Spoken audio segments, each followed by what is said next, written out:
आपण या 2 इंच ट्रिगार्ड थोडेसे बांबू कुजलेले होते, डांबर लावून नवीन बांबू टाकून आपण त्याला व्यवस्थित सरळ केलेली झाडं व्यवस्थित बांधून घेतले चिंध्या वगैरे लावून, आणि त्यामुळे ही झाडं स्ट्रेट वाढतील. त्याच्यावरती ट्रिगार्डचा कुठलाही लोड येणार नाही. एक झाड आणि पिंपळाचं एक झाड थोडंसं तिरकं झालेलं होतं, तर ते झाड पण आम्ही केलेलं आज. त्यामुळे हे झाड एकदम सरळ रेषेत वाढेल, त्याला मजबूत केलेलं आहे.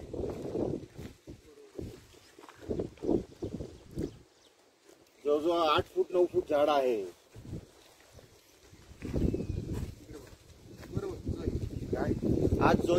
आज आमच्यावर नवीन मेंबर एक गाडेकर साहेबांनी जोईला बरोबर आणलेले, तिच्यामुळं जरा टाइमपास आहे आम्हाला पण.